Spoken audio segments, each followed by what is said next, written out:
Yes, Brill. Thanks, diolch yn fawr, Stephen. I think it's fair to say there were a few unknowns going into last year's championship for yourself after the previous autumn series campaign.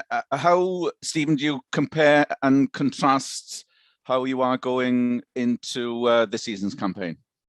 Yeah, I think if you look back, that first autumn campaign, we gave a lot of new guys the opportunity and exposure to international rugby. You know, if you just look from a backline perspective, you know, Callum Sheedy, Louis Rees-Sammet, you know, and those guys have excelled. And, you know, we've developed strength in depth, a lot of competition in our backs, which is fantastic.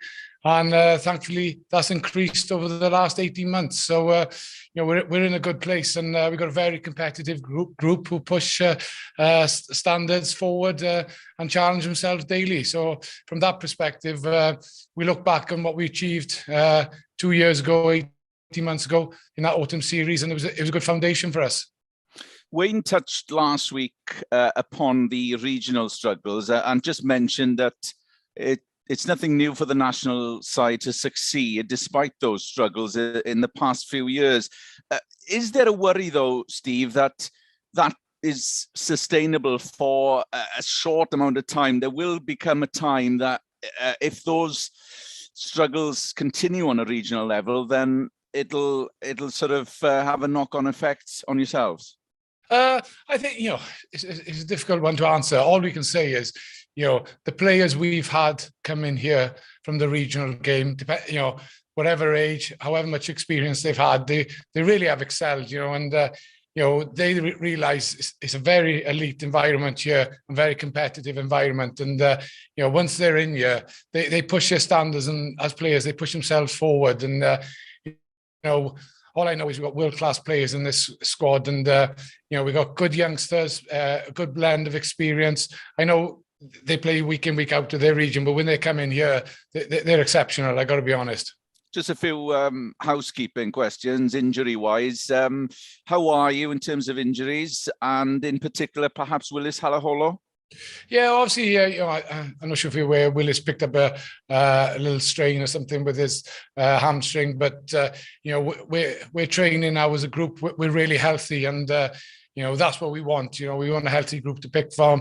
It has a, you know, knock-on effect on how we train and drive our standards, and how competitive we are in our training environment. So it's good news from that perspective.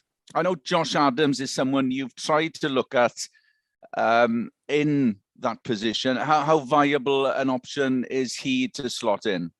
Oh, look, with Josh, he's an incredible rugby player, as we all know, and world-class finisher. You just look at the stats and they'll tell you that, you know, top try scorer in the last World Cup.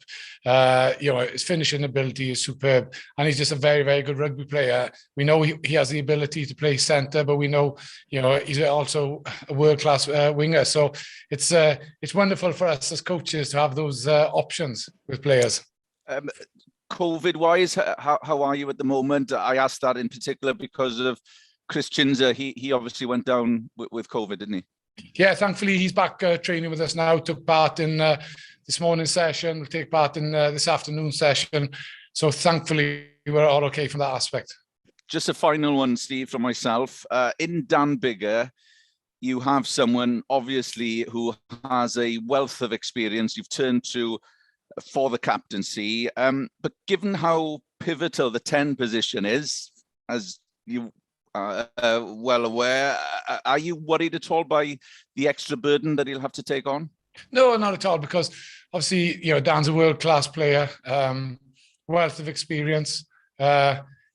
He's always had dialogue with referees. You know, he manages the environment very well. He pushes standards, sets high standards for us. And I've no doubt that, you know, he'll manage and cope with the emotion that's required on Saturday to have a clear head and make sure his dialogue with Jakob Piper is a healthy one. Cheers, diolch, Steve. Yeah, pleasure, Kenneth. Okay, so Matt, coming to you next, then Geraint, and then we'll move to Welsh. Hi, Steve. Just on Willis, is he available for Saturday? What's the significance of that hamstring strain? Well, yeah, he's had a strain. You know, he's thankfully the main thing for us is he's ticking all the boxes, and you know, it looks like available for selection, which is great because you know Willis a ball in hand causes teams a lot of problems. So you know, we're just ticking the final boxes there, which is good from our perspective. And similar theme, Ross Moriarty obviously got some game time last weekend for the Dragons. The kind of player I guess you'd want at your disposal for going to Dublin, physical guys. Is he in the reckoning? Were you happy with what you saw from him on the weekend? Oh, brilliant! The fact that Ross got some game time. You know, he went back to his region. He went well. You know, he's such a strong character. You know, loves the physical side of the game. You know, we know it's going to be physical on Saturday against Ireland, and you know, Ross is excellent in our group, and thankfully, you know, he's healthy. He came through some good game time, so he's available for selection. That's great from our aspect. Oh, that's good for me for now. Thanks, Steve. Yeah, it's a pleasure. Thank you. Okay, Geraint. Hi, Stephen. Hi, Geraint. Hi there. Just a quick one back on COVID, really, if I may. Just how you're coping with the challenges, because the current strain, you know, it's decimated so much sport. You know, you hear football clubs, rugby clubs that are losing players. What's the challenge been like? And also for you and the players that to do your job, you've kind of got to go back into that bubble mentality and, you know, mental health ways. You know, we've seen it with the cricketers. It's really tough.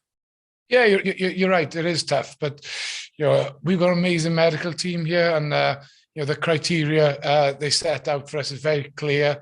You know, we test pretty much every day. We are in a bubble. You know, it is the art of getting the balance right between, obviously, if players are here for the vast majority of time, how they get their downtime, and you know, how we allow them to switch off from rugby. You know, so it is a good challenge for us as coaches, but with a world-class medical team we have, we're guided by them, and you know, they you know, challenge us as coaches to make sure that we give players escape time, really. Just a quick another question. In terms of motivation, do you need much with what's being written coming out of Ireland? They're pretty much saying might as well give Ireland a huge points win already. Do you use those things for motivation? Personally, I haven't read anything that has come out of the Irish media, because we're so focused on ourselves. And you know, from our perspective, it is exciting. We go into Dublin, you know, a team we respect. Yeah, they've got a wonderful coaching staff as well. And you know, how good is this first game of the Six Nations? You know, we're excited. We're looking forward to the challenge. We're playing a team we respect, a very, very good side. But first game of the Six Nations is class. Great stuff, Stephen. All the best. Good luck for the weekend. Thanks ever so much. Thank you, Jahor. Thank you. So we will now move to the Welsh live.